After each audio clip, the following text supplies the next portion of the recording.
Hey there, folks, and we are back with Game 3 of the best of 3 between Murder, the Purple Terran, and Huck, the Green Protoss. And once again, I am here with the infamous Ryan. Go ahead and take it away, buddy.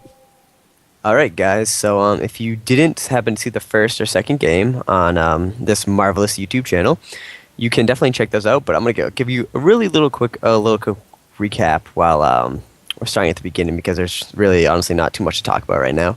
So, game one, Huck took the map on Lost Temple with a two-gate robo strategy um, against Marauders, three racks, Marine, Ghost, with a few Marauders trickled in type strategy, and was just able to overrun him with just a superior amount of units, and some good force fields gave him excellent position.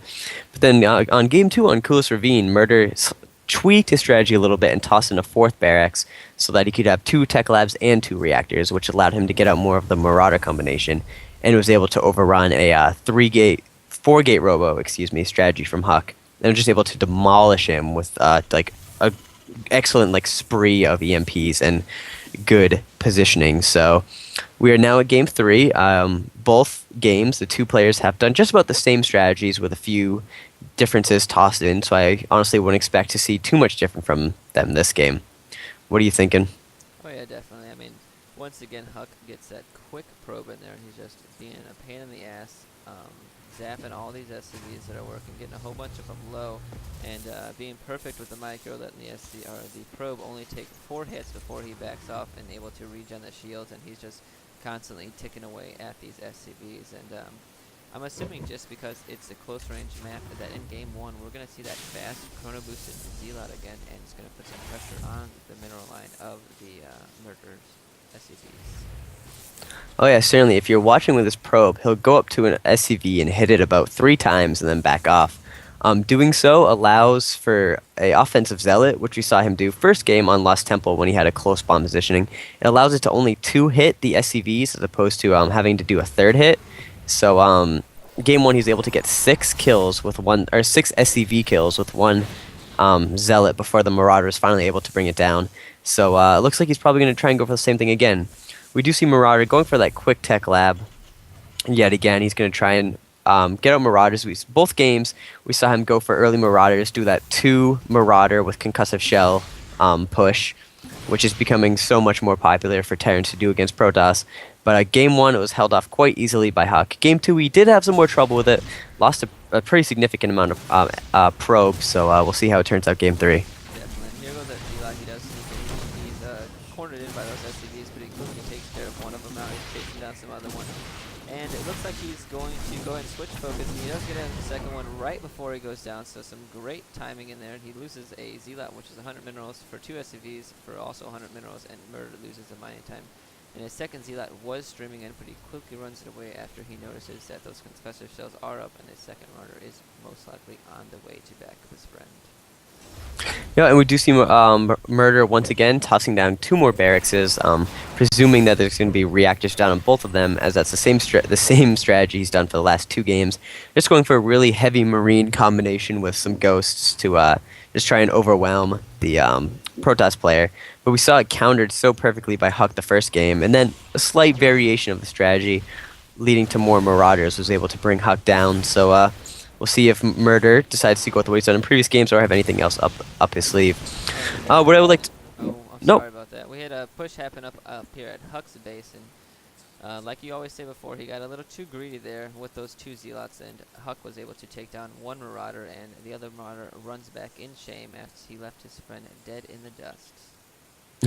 Yeah, and, nice by Huck to get out a stalker and then have the 2 zealots there to support it, because he knows Murder. He's seen him play the same strategy for 2 games and has an idea that the same one's going to be going down for the third. So he knows to expect this Marauder push. So getting out these zealots, it forces the Marauders to have to run back more and have a more limited ability to kite, so that they to kite the stalkers. So these stalkers will just get free hits in on a Marauder while they're running away from the Zealot. So we do see Huck has put down 2 warp gates and a robotics facility, so he is going for the same strategy we saw game 1. as soon as the robotics facility went up, he began producing his first immortal. Huk likes to go very heavy in immortals versus Terran because they're just so good versus marauders. They do a ton of damage to marauders before they get into that critical mass. They can bring down marines. They can bring down everything. I mean, there's very few units an immortal can't bring down that is a land unit. The only problem I have with Huk's play right now is that he got his first immortal out as soon as the robotics facility began, and now he's getting his second one out. So he's going really heavy with these immortal builds. This is a good idea if you think that there's going to be a really early push, getting out that first immortal before an observer, but it's a little risky to go for these 2 immortals so quickly without having an observer out, as he isn't like for sure positive on what type of strategy that murder is going to be going for.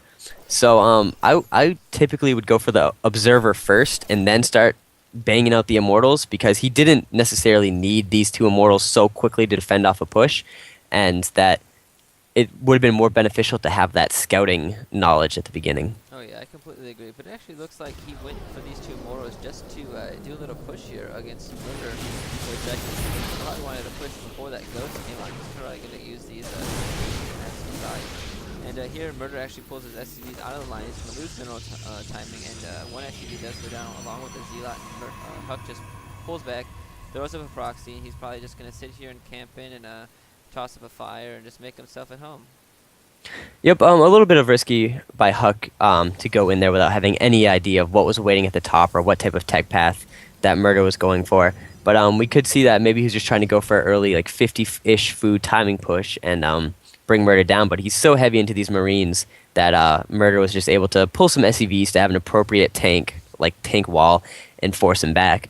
But this just kind of adds on to my observer comment before. If he had sent the observer in, he would have known that there was going to be a sufficient army to deal with, like that Murder had been going out for this big bio ball as opposed to going more for the teching route, and therefore might have made this little concave line of units earlier without having to have lost a zealot.